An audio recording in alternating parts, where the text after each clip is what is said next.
a nossa regra de fé e prática, é a nossa confissão de fé.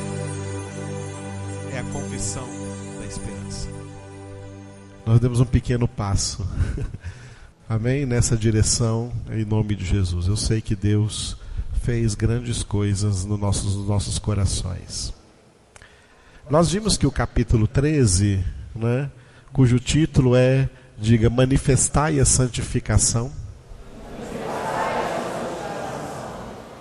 A santificação precisa ser manifestada através de atos concretos.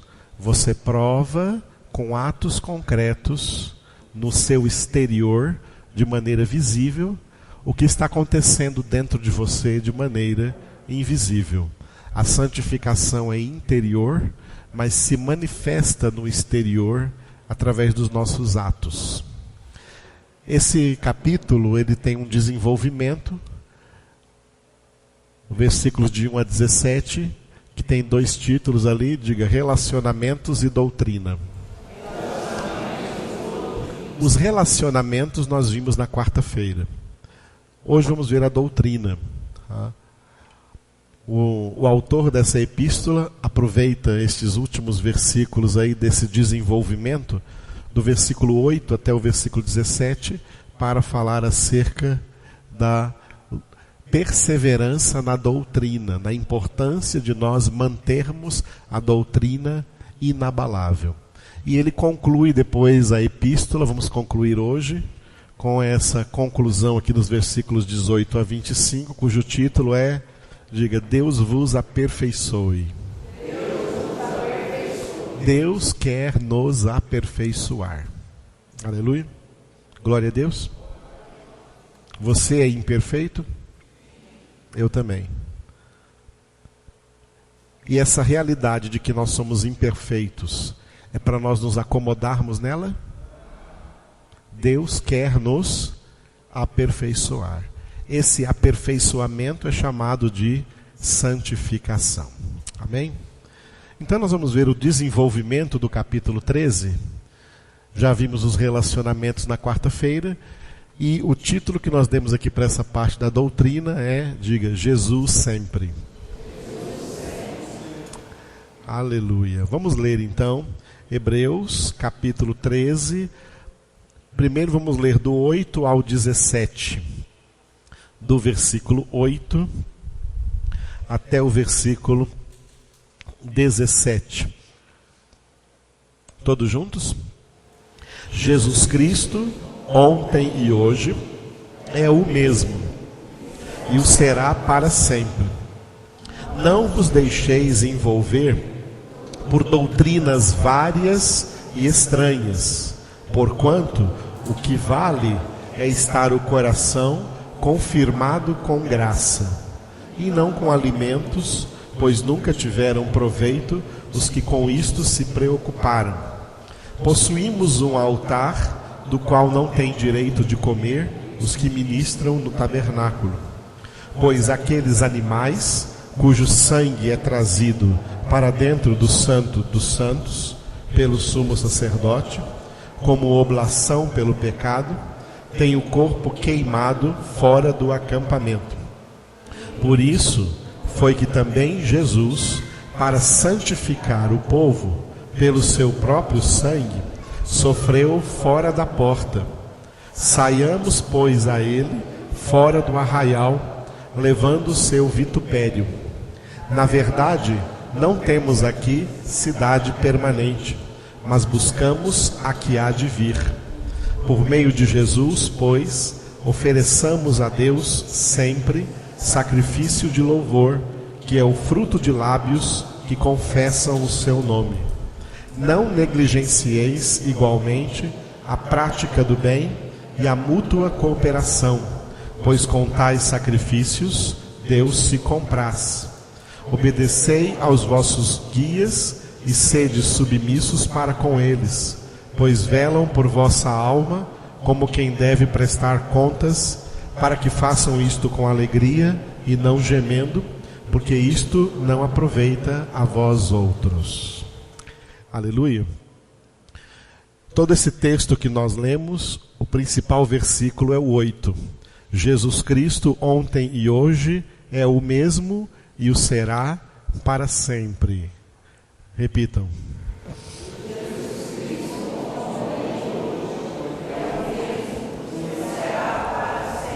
Só as mulheres. Jesus Cristo, ontem e hoje, é o mesmo e será para sempre. Agora os homens aí. Jesus Cristo, ontem e hoje, é o mesmo e será para sempre. A última vez, todos juntos. Jesus Cristo, ontem e hoje, é o mesmo e o será para sempre. Aleluia. O que significa esse versículo dividido em 3 partes? Ontem, hoje e para sempre. Ontem tem 2 significados. O primeiro significado do ontem é a eternidade que já existiu antes do princípio da fundação do mundo. A nossa Bíblia começa: no princípio criou Deus os céus e a terra. Se no princípio criou Deus os céus e a terra, o que existia antes desse princípio? Existia Deus. Existia Deus na eternidade. O Pai estava lá, ontem, na eternidade passada. O Filho, Jesus, estava lá, ontem. Por isso, Jesus Cristo, ontem, na eternidade passada. E o Espírito Santo também estava lá, ontem, na eternidade passada. Antes da fundação do mundo, o único ser existente era o nosso Deus. O Pai, o Filho e o Espírito Santo. No plano de Deus de criação e de salvação na humanidade, Deus estabeleceu 3 períodos. 3 períodos para essa história da humanidade. O primeiro período é o segundo significado de ontem. É todo o período histórico, desde o princípio da fundação do mundo até a vinda de Jesus. Todo o período que nós temos aqui na Bíblia registrado nos seus 39 livros, os 39 livros do Antigo Testamento, representam o ontem. Jesus estava lá nesse ontem. Nesse ontem, Jesus estava lá no jardim do Éden, ele era a árvore da vida. Em Gênesis capítulo 3, ele era o descendente da mulher que esmagaria a cabeça da serpente. Em Gênesis capítulo 4, ele era o sacrifício de Abel que foi agradável a Deus. Em todo o Antigo Testamento, Jesus estava lá presente. Jesus veio comer com Abraão, junto com outros 2 anjos. Depois esses 2 anjos saíram para destruir Sodoma e Gomorra. E antes que eles destruíssem, Abraão ficou ali intercedendo diante de Jesus. Por isso Jesus pôde dar o seguinte testemunho quando ele veio, que Abraão se alegrou no dia em que ele viu o Filho do Homem. Os escribas e fariseus acharam aquilo um absurdo. Tu não tens 50 anos e viste Abraão? Porque Jesus esteve lá com Abraão de maneira visível. Abraão viu Jesus. Aleluia. Moisés viu Jesus na chama de uma sarça que ardia e não se consumia. Ali era uma manifestação de Jesus chamando Moisés e investindo Moisés de autoridade para ir ao Egito, falar com Faraó e tirar o povo de Israel do Egito e o levar para a terra de Canaã.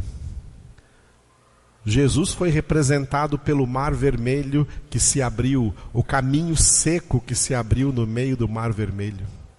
Jesus foi representado pelo maná que caía do céu, foi representado pela água que saía da rocha.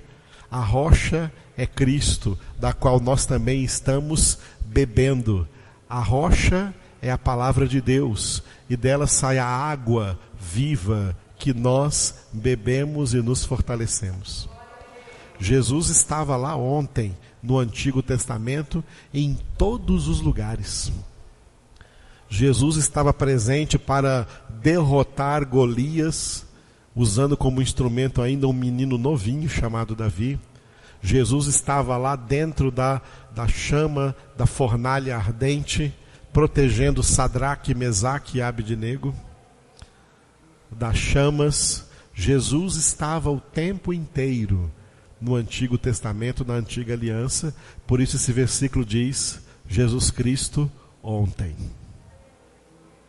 Então esse ontem tem duas partes.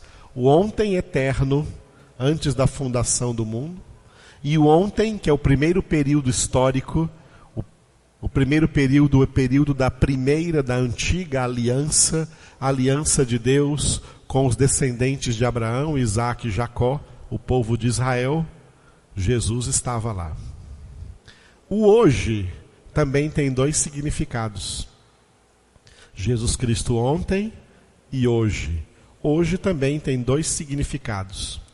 Nós estamos vivendo no primeiro. O primeiro significado desse hoje é o tempo da igreja, na qual foi inaugurado o reino de Deus, a aliança neotestamentária, a aliança do Novo Testamento, com os 27 livros do Novo Testamento, entre eles essa carta aos Hebreus, que nós estamos terminando hoje. Esse período, esse primeiro hoje, representa todo esse tempo da primeira, entre a primeira e a segunda vinda de Jesus. Quando Jesus vier, esse tempo chamado hoje acaba. E enquanto nós vivemos esse tempo, o que nós devemos fazer? Eu quero recordar com vocês o que nós vimos no início das nossas meditações em Hebreus capítulo 3. Abra aí na sua Bíblia, Hebreus capítulo 3. Nós vamos ler o versículo 13. Hebreus capítulo 3, versículo 13. Quem encontrou, diga glória a Deus. Pelo contrário, exortai-vos mutuamente cada dia, durante o tempo que se chama hoje, a fim de que nenhum de vós seja endurecido pelo engano do pecado. Repitam.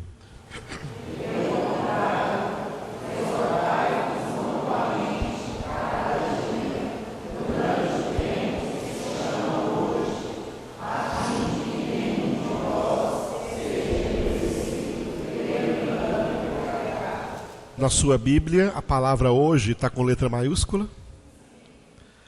Esse hoje representa não um dia só, representa todos os dias desse período entre a primeira e a segunda vinda de Jesus, e nós estamos nos aproximando da sua segunda vinda. Nesse período chamado hoje, é interessante, amados. A palavra de Deus fala para nós nos exortarmos mutuamente uma vez na semana? 4 vezes na semana? Quantas vezes na semana? Cada dia.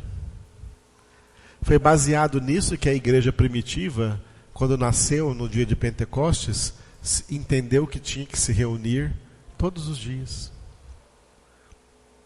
Na verdade, amados, pela urgência da vinda do Senhor, pela urgência da nossa necessidade de santificação, pela urgência em que nós estamos vendo o mundo se corromper, meus queridos, a gente deveria se reunir todos os dias. para orarmos juntos, estudarmos juntos a palavra, nos alimentarmos juntos da palavra. É uma lástima a gente se reunir tão poucas vezes e ainda assim muita gente faltar. É uma pena muito grande. Não estão entendendo a urgência que é isso. E por isso Hebreus 10, 25 diz: não deixemos de congregar-nos, como é costume de alguns, antes façamos admoestações, e quanto mais vedes que o dia se aproxima, o dia da vinda de Jesus. Jesus está voltando, amados. É por isso que nós estamos assistindo o mundo inteiro se apodrecendo. O mundo está apodrecendo. O mundo é como uma fruta podre. Você já imaginou quando você vai lá e pega uma maçã e vê que ela está podre? E você pega uma faquinha e tenta salvar só as partes que não estão podres ainda, e o resto que está podre você tem que jogar fora? Assim está o mundo. O mundo está podre e apodrecendo mais a cada dia. Esse mundo não é o nosso lar, não é o nosso destino, não é a nossa casa. Nós somos peregrinos e estrangeiros, estamos aqui de passagem. A nossa casa é a casa do Pai. A nossa pátria é a pátria celestial. A nossa cidade é a cidade santa de Jerusalém, a Jerusalém celestial, cercada por portais 12 portais feitos de uma só pérola, cada um deles.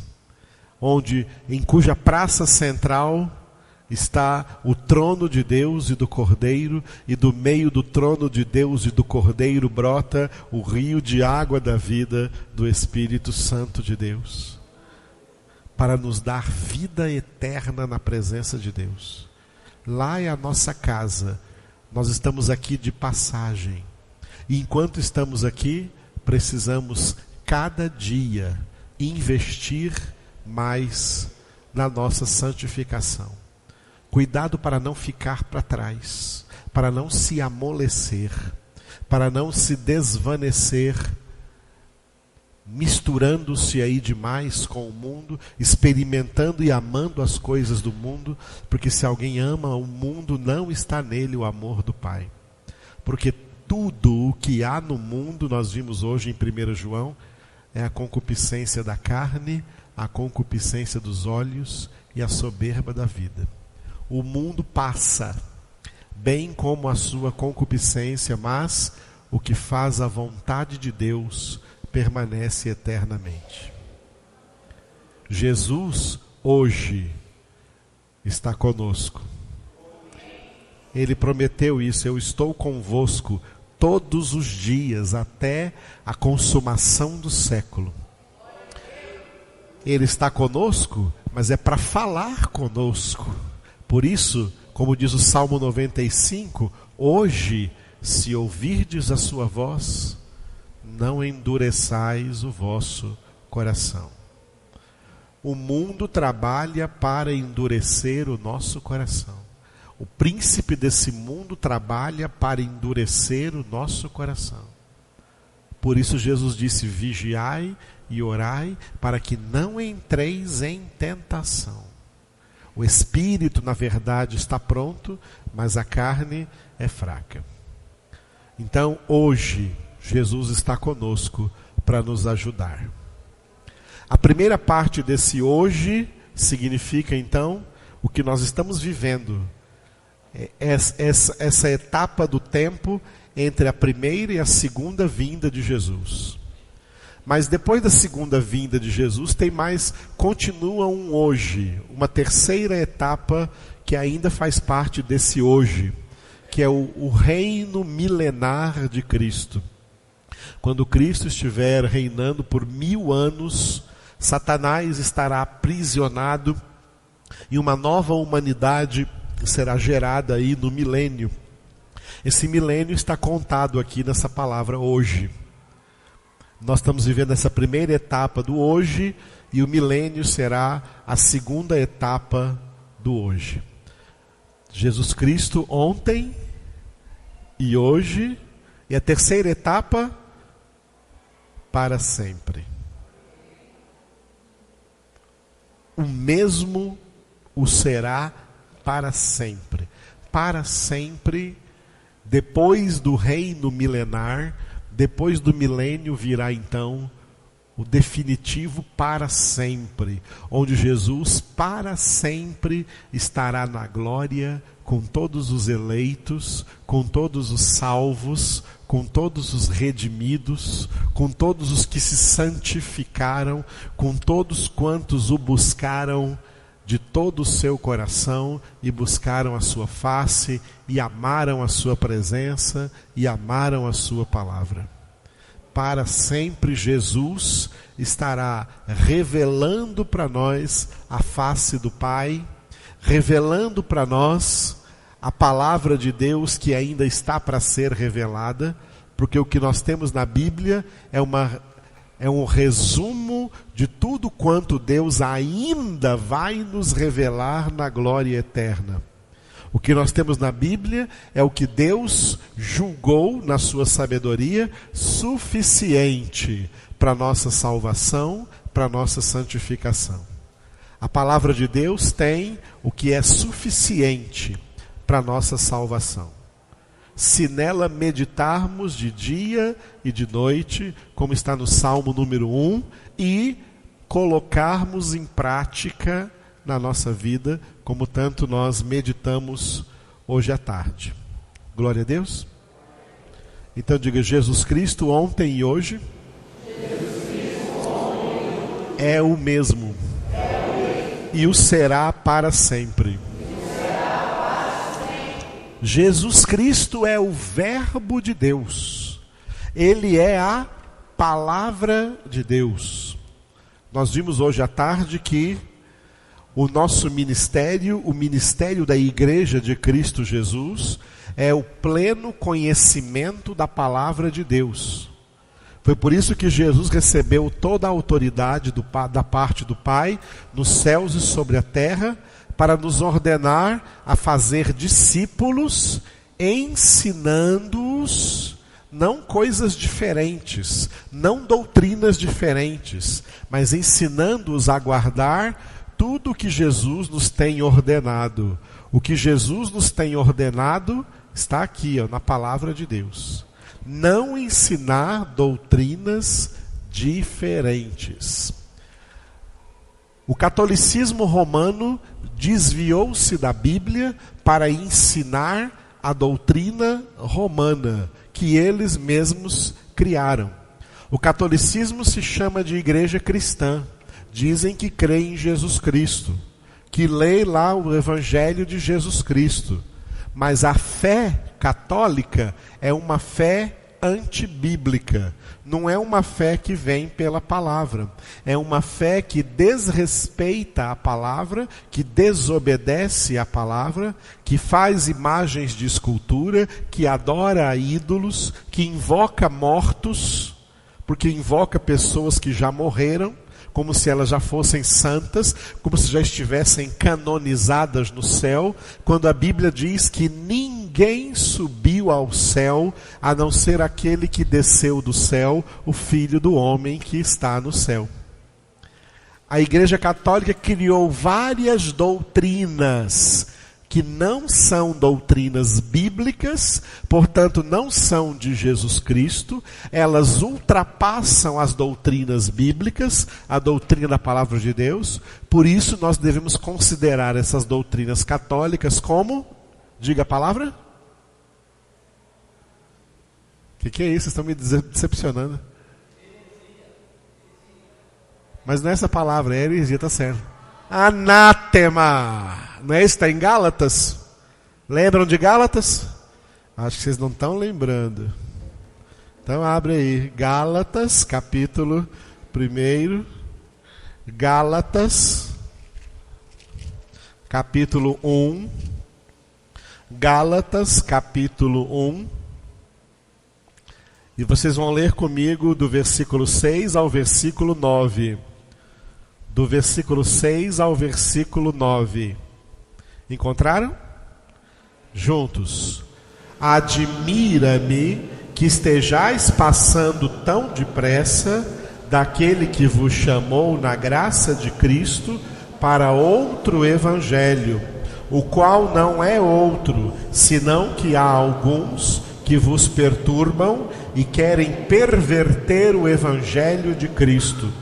Mas, ainda que nós, ou mesmo um anjo vindo do céu, vos pregue evangelho que vá além do que vos temos pregado, seja anátema. Assim como já dissemos, e agora repito, se alguém vos prega evangelho que vá além daquele que recebestes, seja anátema. Anátema é uma palavra grega, que traduzido para o português é maldito ou maldição. O catolicismo romano fez isso. O catolicismo romano se anatematizou. Se tornou uma maldição porque inventou, criou e prega doutrinas que ultrapassam o evangelho de Cristo Jesus, com coisas que Jesus não ordenou. E eles então chamam isso, sabe de quê? Chamam isso de catecismo. Chamam isso de catequese. Por isso a Igreja Católica, ela não evangeliza, ela catequiza. Vocês se lembram da história que estudaram na escola, quando falava do descobrimento do Brasil? Que Anchieta e os jesuítas fizeram o que com os índios? Catequizaram. Eles não evangelizaram os índios, eles catequizaram os índios. Por isso o Brasil virou essa rede de corrupção que existe, porque o Brasil não foi evangelizado no seu descobrimento, ele foi catequizado. O que é catecismo? O que é catequizar? Catequizar é ensinar o catecismo. O que é o catecismo? Catecismo é o grupo de doutrinas de uma determinada igreja. Não são doutrinas bíblicas, são doutrinas inventadas por uma determinada igreja. A Igreja Católica inventou as suas próprias doutrinas, que diferem e divergem da palavra de Deus. Por isso o catolicismo virou anátema. E, deixa-me dizer para vocês, não existe salvação, porque só existe salvação em Jesus Cristo. Porque só Jesus Cristo é a verdade absoluta. E ele declarou, João 14,6, eu sou o caminho e a verdade e a vida, e ninguém vem ao Pai senão por mim. E quando ele fala que eu sou a verdade é toda a palavra de Deus. Por isso ele orou por nós, dizendo em João 17:17, Pai, santifica-os na verdade, a tua palavra é a verdade. O catolicismo romano fez o que nós acabamos de ler aqui em Gálatas. Perverteu o evangelho de Cristo, até que no ano de 1517, vai completar 500 anos o ano que vem, um homem chamado Martinho Lutero deu um grito de liberdade, inspirado pelo Espírito Santo, declarando que tudo o que nós precisamos para a salvação é a Sagrada Escritura. Somente a Escritura, somente a fé, somente a graça. E aí começou então a Reforma Protestante, que infelizmente não acabou, longe está de acabar. E como a Reforma Protestante não acabou, o que nós estamos assistindo, especialmente no decorrer do século XX para cá, para o século XXI, são igrejas protestantes, igrejas oriundas da Reforma Protestante, igrejas que deveriam se manter apenas na Bíblia Sagrada, as igrejas protestantes estão imitando a Igreja Católica e estão criando também cada uma a sua própria doutrina. É a mesma coisa do catolicismo. Cada igreja tem a doutrina daquela igreja. Eles não têm mais somente a Bíblia. Os presbiterianos, além da Bíblia, eles têm as normas presbiterianas, as leis presbiterianas, as doutrinas presbiterianas. Os assembleianos, além da Bíblia, têm as doutrinas assembleianas, os costumes assembleianos, os usos assembleianos, as práticas que eles, assembleianos, inventaram. Os batistas não têm só a Bíblia, porque além da Bíblia, eles têm as suas doutrinas batistas que eles próprios inventaram. As denominações protestantes, cada uma delas criou o seu próprio livro de regras, seu próprio livro de doutrinas daquela determinada igreja, daquela determinada denominação. Jesus não mandou a igreja fazer isso.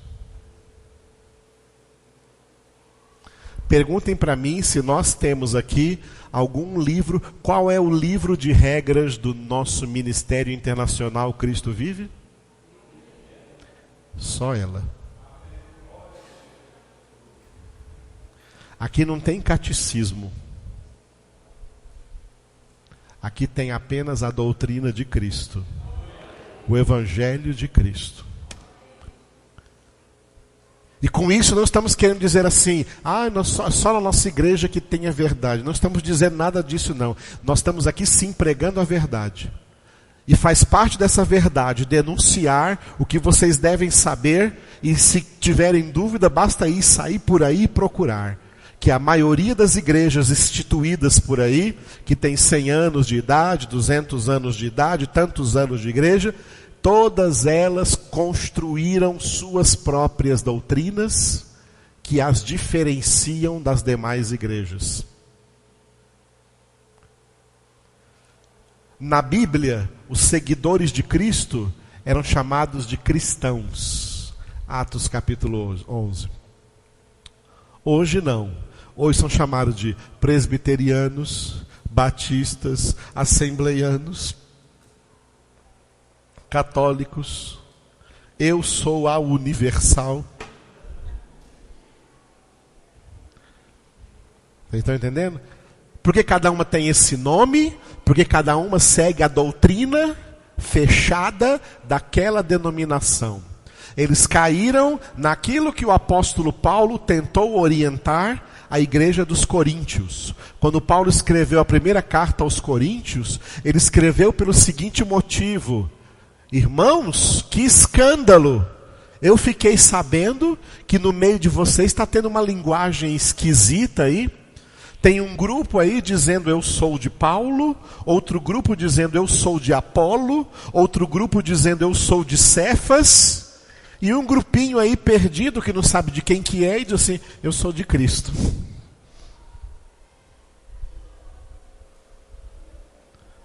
E Paulo não trouxe a sardinha para a brasa dele. Paulo ainda falou assim, por acaso, quem é Paulo? Quem é Apolo?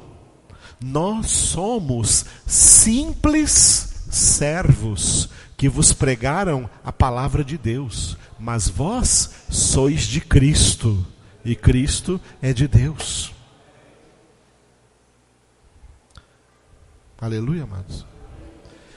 Eu estou cansado de ser interpelado por pessoas aí fora e perguntando para mim assim, pastor, qual que é a doutrina da sua igreja? Eu estou cansado de responder para ela assim, primeira coisa, eu não tenho igreja. Quem tem igreja é Jesus. eu faço parte da igreja de Jesus. Jesus é que tem igreja. E segundo, a única doutrina da igreja de Jesus é a palavra de Deus. É a palavra dele, essa é a doutrina de Cristo Jesus. Ah não, pastor, eu sei que o senhor está falando, mas é porque, o senhor sabe, né? A Assembleia de Deus tem lá as suas doutrinas, a presbiteriana já tem outras doutrinas, a batista já tem outras doutrinas, né? Por causa disso que eu estou perguntando. Pois é, essas doutrinas são erradas, hereges, anátema. Não tem salvação nessas doutrinas, porque a salvação só existe na verdade absoluta da palavra de Deus. Imutável. Por isso Jesus, ontem e hoje, é o mesmo e o será para sempre.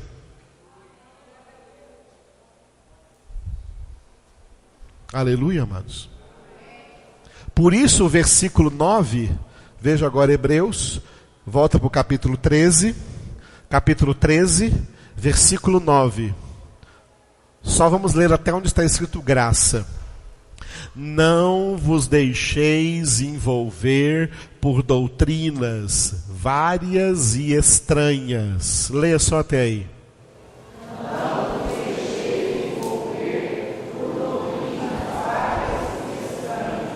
Olha, que versículo, hein? Que frase aqui que nós temos. Isso aqui é palavra de Deus, isso aqui é a verdade. Não vos deixeis envolver por doutrinas várias e estranhas. Estranhas ao Evangelho de Cristo. Estranhas à palavra de Deus. Não se deixe envolver, amados. Tem muitos crentes por aí envolvidos em doutrinas estranhas, em doutrinas que estão tirando eles da verdade, atrás da promessa de milagres, atrás da promessa de prosperidade, e essa prosperidade às vezes acontece, e esses milagres às vezes acontecem. Sabe por quê? Para mantê-los escravos dessas doutrinas, já que eles não deram ouvidos à verdade. Então, não vos deixeis envolver por doutrinas várias e estranhas. Agora continua o versículo assim, ó. Porquanto o que vale é estar o coração confirmado com graça.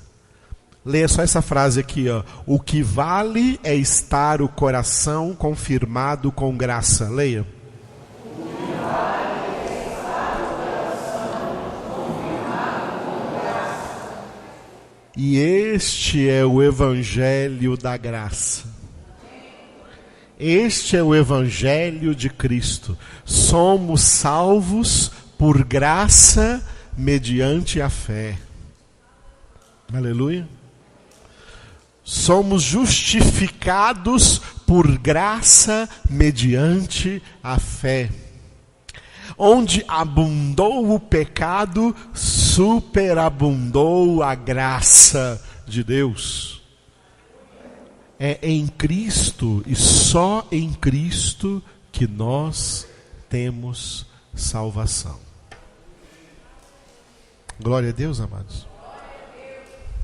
Quando eu comecei a falar com vocês hoje à tarde, logo no início, do que aconteceu comigo no ano de 2002, que eu renunciei ser pastor, que eu não queria mais ser pastor do modelo que tem pastores por aí, e eu não queria mais pastorear igrejas do modelo dessas igrejas que tem por aí. Eu recebi milhares de convites. Pastores, chefes de várias denominações me chamaram para fazer parte da denominação deles. E eu falei para eles, mas espera aí, na sua denominação tem essa lei, essa regra, essa lei, essa regra? Tem. Pois é.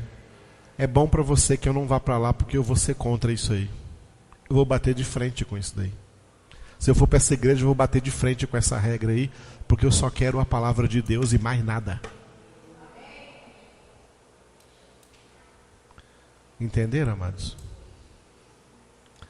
Não adianta, irmãos. É a palavra de Deus. O sistema denominacional está desviado da palavra de Deus, criando doutrinas próprias, que se tornam então essas doutrinas várias e estranhas. E o coração dessas pessoas não estão mais confirmados na graça. Eles pensam que tem segurança em determinada igreja, pensando que aquela determinada igreja é que vai salvá-lo. Igreja não salva. A igreja é a comunidade dos salvos. Quem salva é Jesus. E a salvação em Cristo Jesus está aqui, em toda a sua palavra, em toda a sua doutrina. O que escapa disso aqui, o que ultrapassa isso, o que foge disso, perde a graça. Perde a graça e se torna como a igreja de Laodiceia, desgraçado, miserável, pobre, cego e nu.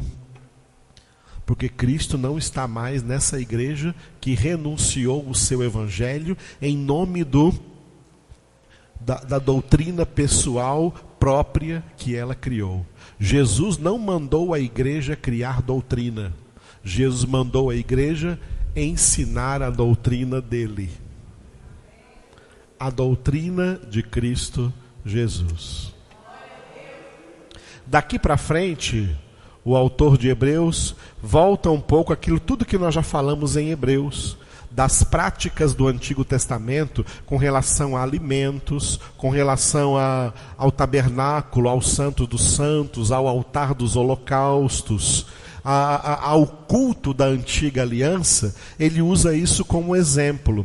Coisas da antiga aliança que já caducaram, que já passaram, que foram substituídas pelo culto em espírito e em verdade, porque são esses adoradores que o Pai procura. Adorar a Deus hoje em espírito e em verdade não tem mais necessidade de ter arca da aliança, de ter bandeira de Israel, de ter candelabro de Israel, de ter templo de Salomão. Adorar a Deus em espírito e em verdade hoje é obedecer a Jesus Cristo como único Senhor e suficiente Salvador. E se converter ao Evangelho de Cristo. Por isso que o autor aqui diz acerca de Jesus, no versículo 12, por isso foi que também Jesus, para santificar o povo pelo seu próprio sangue, saiu fora da porta de Jerusalém, saiu fora dos muros de Jerusalém. A crucificação era fora da cidade. A pessoa crucificada, ela perdia cidadania. O ato da crucificação envolvia exatamente o oposto do que acontece com muita gente hoje aí, inclusive pastores, tá? Que ficam por aí participando de cerimônias para ganhar a chave da cidade. Tá? Ganhando a chave da cidade. Tem um monte de pastores aqui em Anápolis que já foram chamados aí pelo prefeito para fazer aquelas cerimônias e ganhar a chave da cidade. Se o prefeito de Anápolis me chamar para quiser me dar a chave da cidade, eu falar, eu não quero. Mas muitos pastores foram lá receber a chave da cidade. Entendeu? Não, senhor. Honras de homens e glórias de homens. Jesus, ao invés de darem a ele a chave da cidade, tomaram dele a cidadania. Nós não te aceitamos na nossa cidade. Por isso o crucificado tinha que passar pelas ruas da cidade, para todo mundo sair na rua, apedrejar, cuspir, xingar e expulsá-lo para fora da cidade.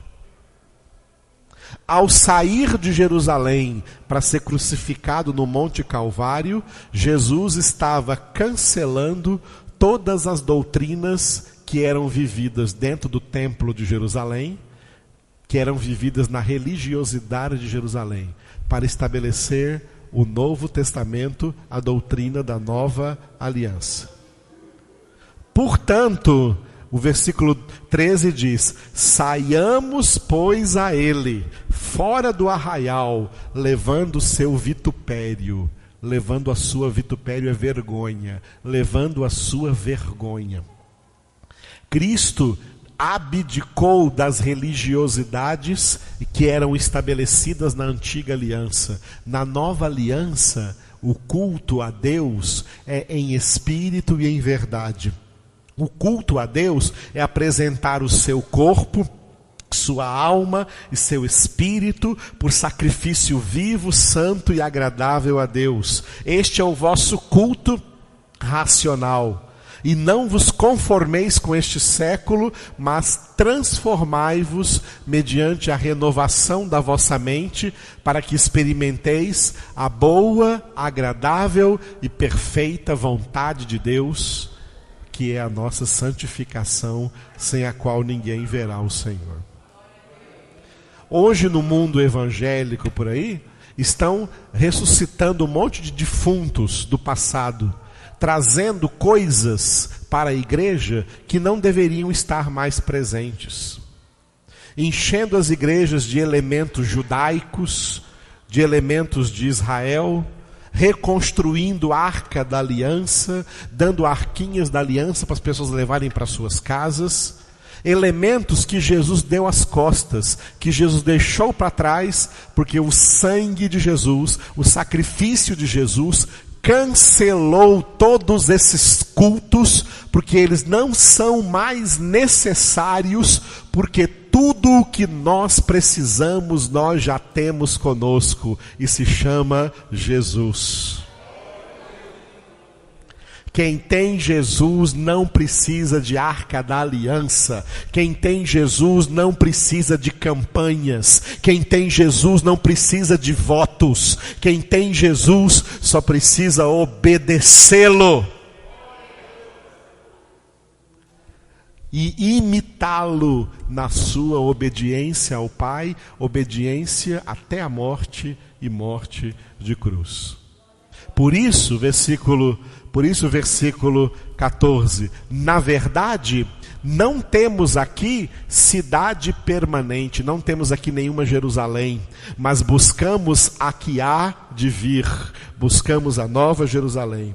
Por isso, por meio de Jesus, pois, ofereçamos a Deus sempre sacrifício de louvor, que é fruto de lábios que confessam o seu nome. Você confessa o nome de Jesus? Você é crente em Jesus Cristo? Você é cristão? Você não vai ser chamado por aí de Cristo Vivense, porque da igreja não.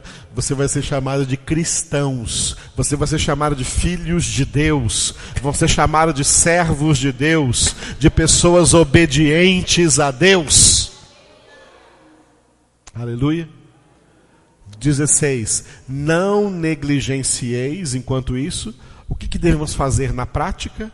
O que nós vimos aqui hoje à tarde, não negligenciar a prática do bem, a mútua cooperação, pois com tais sacrifícios Deus se compraz.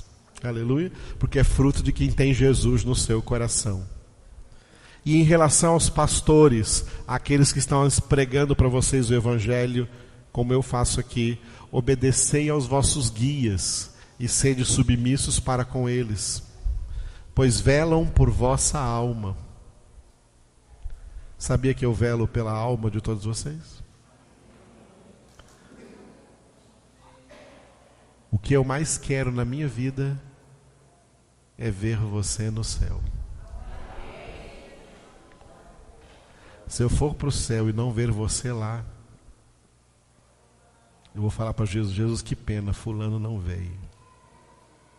Mas ele ouviu toda a palavra que poderia trazê-lo aqui. Né? Isso é velar pela alma.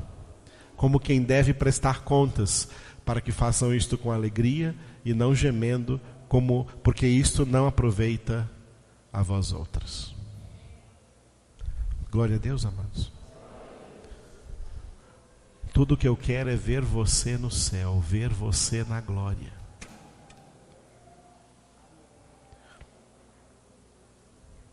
Oh, aleluia. Aleluia. Depois que estivermos na glória, vamos descansar eternamente na presença do Senhor. O nosso trabalho terá sido cumprido, a nossa luta terá sido terminada, nós teremos a coroa de vitória alcançado, porque Cristo Jesus cumpriu em nós cada uma de suas palavras. Aleluia. Por isso então vem a conclusão, né?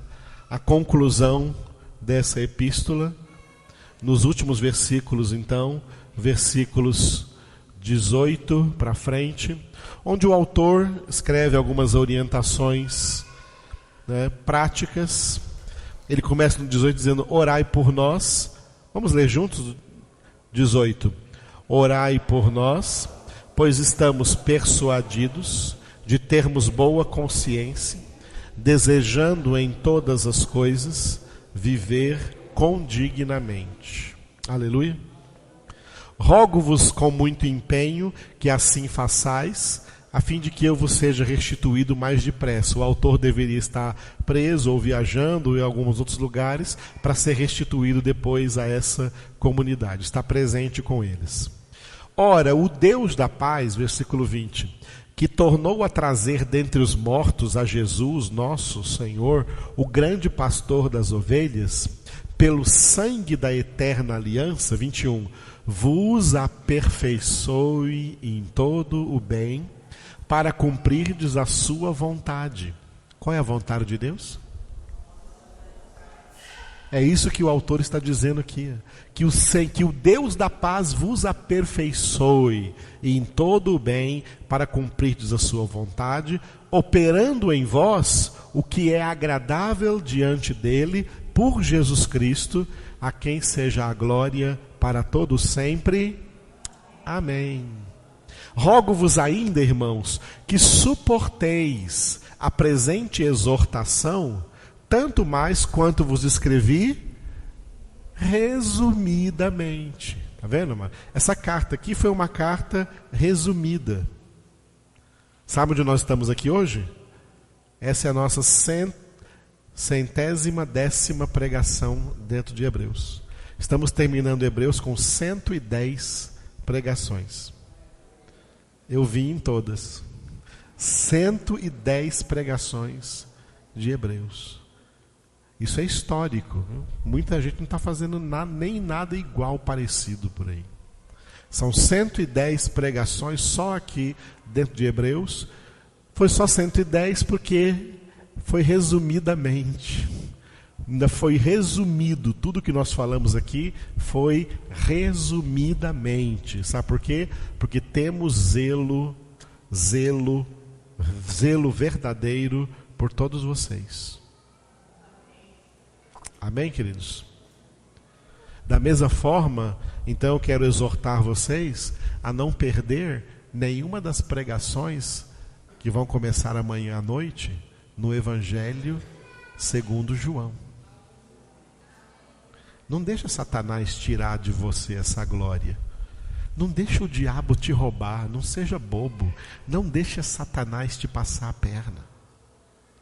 Vença ele com a espada do Espírito, a palavra de Deus. Vamos ser assíduos diante de Deus na congregação. Aleluia. Por isso, então, notifico-vos que o irmão Timóteo foi posto em liberdade. Isso aqui é fato histórico. Com ele, caso venha, logo vos verei. Saudai todos os vossos guias, bem como todos os santos. Os da Itália vos saúdam. E terminando a epístola, repita: a graça seja com todos vós. A graça seja com todos vós. Obrigado, Senhor. Glória a Deus. Vamos louvar o Senhor por essa epístola aos Hebreus, preciosa epístola. Eu não sei se alguns de vocês podem dizer isso, mas eu posso dizer, eu cresci espiritualmente com essa epístola aos Hebreus. Eu posso dizer isso em nome de Jesus. Eu sei que Deus falou muito comigo E eu estou amando ainda mais essa epístola e continuo meditando nela na minha casa. Vocês têm aí na internet hoje, né, tudo gravadinho aí, para vocês ouvirem de novo, para vocês também orientarem outras pessoas a ouvirem. Amados, tem gente por aí sedentos da palavra de Deus e que não estão ouvindo uma boa palavra de Deus. Divulguem para elas essas coisas, tá? Divulguem essas coisas que vocês estão recebendo aqui, já que a internet também pode ser usada para isso, e não só para um monte de besteiras como ela é usada ultimamente, né? E eu louvo a Deus pelo Fabinho, né, que grava tudo aqui com amor, com dedicação, pelo Luciano, que agora nos coloca ali, né? O Bairo que falou para mim que agora só falta a gente arrumar uma internet aqui para começar a fazer ao vivo, né? Assim, simultaneamente. Vamos fazer isso depois. Tem que arrumar aqui a nossa ilha de edição aqui para arrumar as coisas direitinho. Ok? Mas já é um grande passo nós termos isso aí, né, no YouTube, essas gravações todas, para você ouvir de novo, para você indicar às pessoas. É, sem dúvida, um meio de você evangelizar. Tem pessoas por aí que vão ouvir. Amados, quem é de Deus vai ouvir a palavra de Deus. Quem não é de Deus vai rejeitar. Deixa os que rejeitarem para lá, mas os que forem de Deus vão ouvir a palavra, vão ser alimentados, vão ser edificados, vão ser salvos, né? E vão até querer estar conosco aqui em nome de Jesus, né?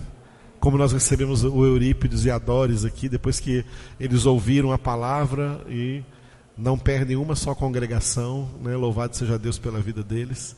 E assim como eles, tem tantos outros que também estão sedentos da palavra de Deus e querem ouvir essa palavra. Amém, queridos? Amém. Sabendo o seguinte, tá? Sabendo o seguinte, eu quero falar para vocês o que Samuel também falou, tá? Vocês não estão vindo aqui para enriquecer Edivaldo, para idolatrar Edivaldo.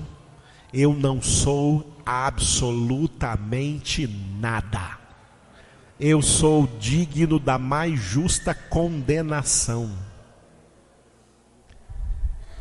O meu sentimento é o mesmo de Paulo. Eu me sinto o pior de todos os pecadores da face da terra. E de todos os pregadores do Evangelho, eu me sinto o menor e o e o mais indigno de pronunciar uma só das palavras do Senhor Jesus. Não busco glória para mim, eu busco a glória de Deus e o bem de todos aqueles que me ouvem. A única coisa que eu quero para todos que me ouvem é que vocês vão para o céu. E digo isso com sinceridade, em nome de Cristo Jesus. Aleluia, amados. Então fique de pé e louve a Deus comigo nessa noite, encerrando a Epístola aos Hebreus.